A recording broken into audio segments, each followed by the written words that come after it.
Radio come Tervosa.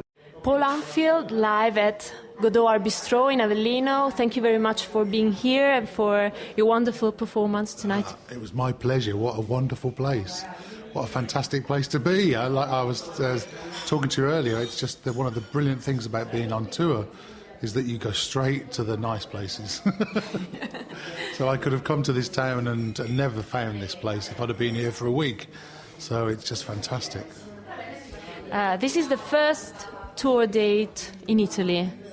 Yes, yeah, the first day. I played in Italy a few years ago. I did about 4 or 5 dates, but this is the first time in a long time, yeah. So, and I've got this horrible feeling that tonight's going to be the best night. it was just so it's incredible when you have such a great concert and such a wonderful audience and such a beautiful venue and such great hosts that you think, everything will be downhill from here. Or uphill, we hope, maybe. Yeah. We hope that everything goes like this. If everything goes like this, I'll be on cloud 9. The only problem is, of course, I'm travelling on my own, so I only bring as much merchandise as I can carry, as many CDs as I can carry, and my new album is in a box, and I could only bring 12 of them, and I think I have 2 left for the rest of the tour. So yeah. A wonderful collection made of photos and with your last album inside, which is the 7th album, right? No? 5th. The 5th album. 5th, yes. The 5th album. 5th proper album, yes. Yeah. Let's talk about your last album. So it is, you started with 15 photos that you have found. Well, no, I started with 1,000 photographs. There's over 1,000 photographs. It's a friend of mine in Berlin who's been collecting photographs from the flea markets, photographs that have been lost or thrown away. And we all know these pictures that you see, and you think, oh, this is so evocative of somebody else's life that you know nothing about. And all you can do for anybody with an imagination is to try and imagine, what was happening there? What were they thinking? Who took the photograph? Why did they take the photograph? Why did this photograph get lost? There's one picture of a young boy, and it's the most beautiful photograph. And you have to think that at some point that was a treasured photograph, and at some point it became meaningless to the family or whatever. And of course, in Germany, in Berlin, there's many reasons why that might have happened. So all these things are narratives. That these photographs have suddenly taken on all these meanings. And so looking through these 1,000 photographs, and my friend Eleanor, who collects the photographs, she has a real artist's eye, and she chooses incredible photographs. But what I did, I looked through, I was on tour, actually, in Germany, on the train, and I downloaded all the photographs onto my iPhone, and I spent all the train journeys just looking through the photographs. And when something resonated with me, I would make notes. I wouldn't write the song, I'd just make notes. And then when I got home, I selected maybe 30 photographs, maybe more actually. And then I decided just to write. I started writing the songs from my notes and from the photographs. And that's how it started. And in the end, I ended up with about 15 songs. And I chose, I think, 12, 13 for the album. Some didn't fit. But I tried wherever possible not to give a narrative, but just to try and serve the photographs so the audience can still make their own narrative. Because that's the joy of these photographs. So I just tried to add a poetry and to give the photographs a different frame. That's basically, yeah. So stories about love, about families, and what are the things that pushes you to write? At the moment, what I write about changes with my age. And at the moment, I'm 48 years old. I've got 2 teenage children, and parents who are getting old and starting to feel the signs of age. I'm starting to feel the signs of age. You start to become more aware of your own mortality. You start to become aware of the legacy you've left with your children and what the future holds for them. You prepare yourselves for the deaths of your parents, and all these things are very. It's the cycle of life, and you feel like in the middle of it, and that's what I write about. I think that's the heart of my writing, and with these photographs, that was perfect because a lot of the time I'm writing about these photographs, that's what I'm thinking of. What happened? You know, what is our legacy? How do we live on? You know, what is just existentialism? Why are we here? You know, why are we here? What does it mean? And like I say, these photographs make me think of that. Because, you know, they are anonymous, and we all become anonymous. We all become forgotten, and these photographs remain, and they have the whole of life explodes when you look at these photographs. That's what I'm trying to make sense of, to contemplate in songs. Maybe more contemplate than make sense of. I think I ask more questions. I don't try to answer any questions, but I just try to contemplate on the meaning of existence. Like I say, as a middle-aged man, you know, that's a really important question. Yeah. Why and why are we here, and what's it for, and, you know, when I go, what's left? You know, how long do my memories live? How long is somebody going to keep my photographs for?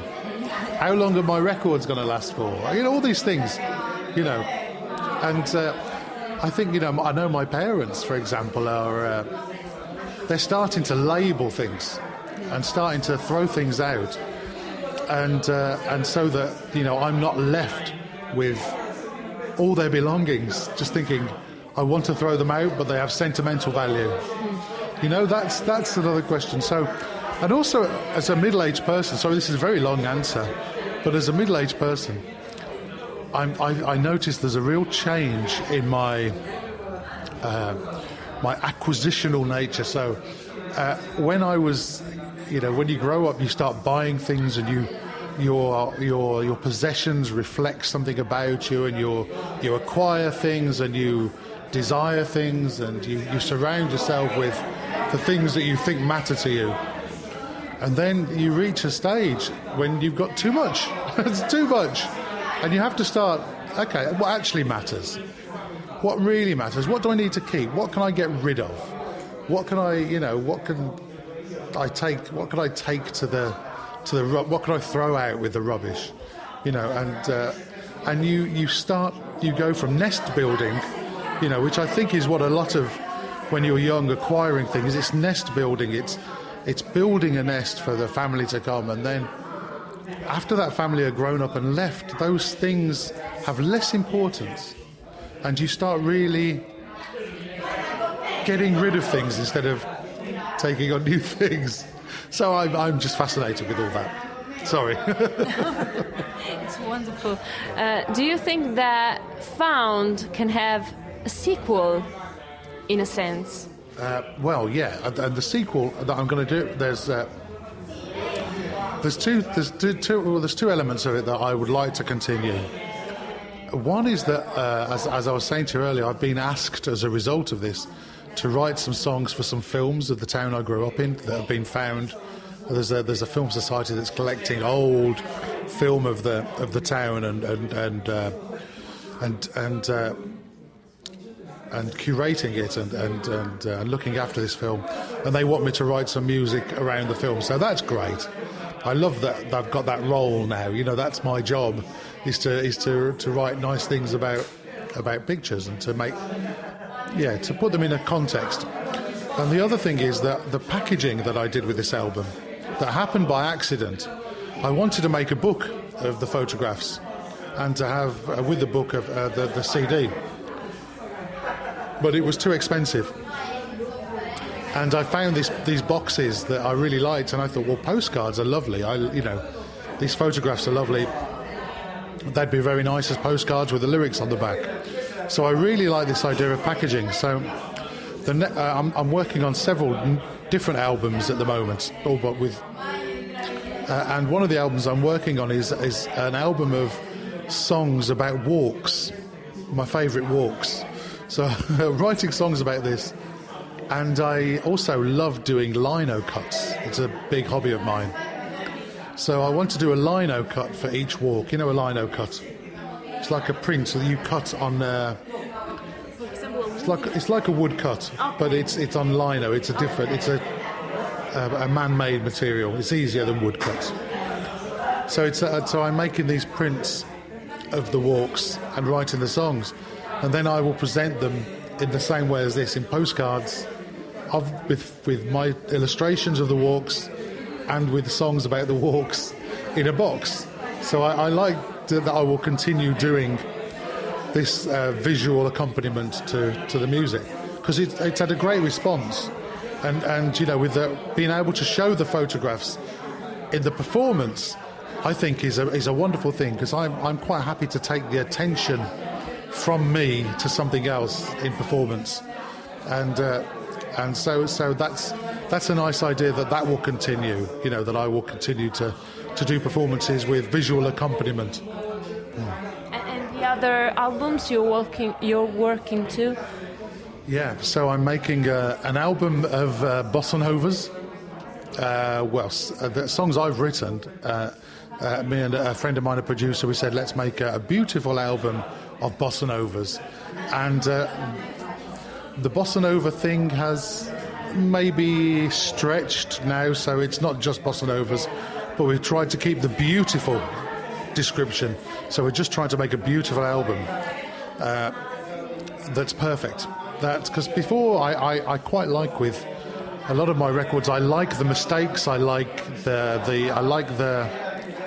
I like hearing the scratches on the records. I like the things that aren't perfect. But we want to make a perfect album, a beautiful, perfect album.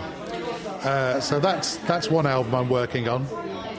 And then I'm also, I've started working with a friend of mine from New York who I met at a party. And he's a rap producer. He's famous for working with a band called Dialect, who make a very noisy rap, a very dark rap. And he makes these fantastic dark soundscapes that are very, I think, quite avant-garde and very interesting. And it's something I could never create. So he's sending me these grooves that he's created, these grooves, these soundscapes, and I'm writing about them. I'm writing lyrics and singing, and I'm playing different instruments on them, and then sending them back to him with what I've done, and then he's producing them. So, and that's been a really interesting project, because I didn't know what to write about. But he writes hundreds of these grooves. You know, that's what he does. He's a rap producer. He makes these like grooves, is all I can explain. And he gives them names, boys' names.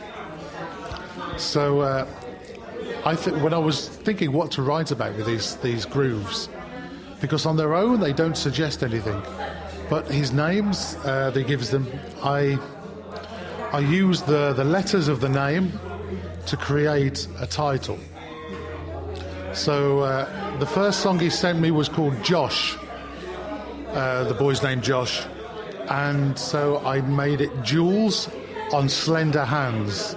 I took the initials like Jules on Slender from Josh, and then I googled Jules on Slender Hands.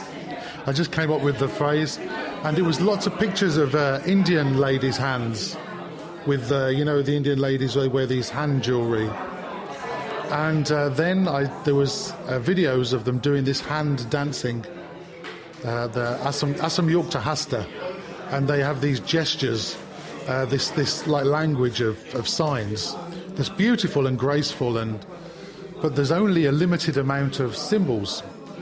I think there's 30 symbols maybe that they could do, 30 words that they could communicate with these hand gestures. And so I started writing a song about this, about hands and these words that they can communicate. And so that's how I'm writing the song. And then there was another one called Lennox, and that's now Lunar eclipse nocturnes, numbers 1 to 10. So I've written, because it's Lennox, lunar eclipse nocturnes, numbers 1 to 10. That's how, and it's 10 short poems about the lunar eclipse, based on different mythologies of the lunar eclipse. So that's it's a fantastic way of working, because it's something I wouldn't think of. And for an artist, for a singer-songwriter, or any artist, the hardest thing is this blank piece of paper. So to have a subject matter like these photographs, or in this case, just a name, and then creating a subject from this name that I would never think of normally. I would never write about lunar eclipses, and then writing about this. Yeah, it's a really interesting way of working. And which are your favorite albums and your favorite singers? I know that you like French music, French singers. Yeah, I love the French chansonniers, and I love what I love about them, and English folk singers and the American folk singers is that it's just usually a one man and a guitar, and I love that direct communication. I love the dynamic that you can do without a band. If you have a band, you have to rehearse things and you have to play it largely the same time, the same way twice. If I'm on my own, I can just go where it needs to go, and you feel a little bit. It's the same most nights, but there's a potential. I'm not having to think of anybody else, and I love this direct communication. And the best concerts for me have been that I've enjoyed the most have been one person at a piano, one person with a guitar, and I love that direct communication. But my favourite records are probably not like that. Are probably very produced records. I love Joni Mitchell's "Hissing of Summer Lawns" is probably my favourite album of all time. What else? I don't know. I find it always very difficult to think of my favourite records. Yeah, but that would be my all-time favourite record. Yeah. Thank you very much for being here. Thank you ever so much. Thank you for coming. Grazie. Radio Cometa.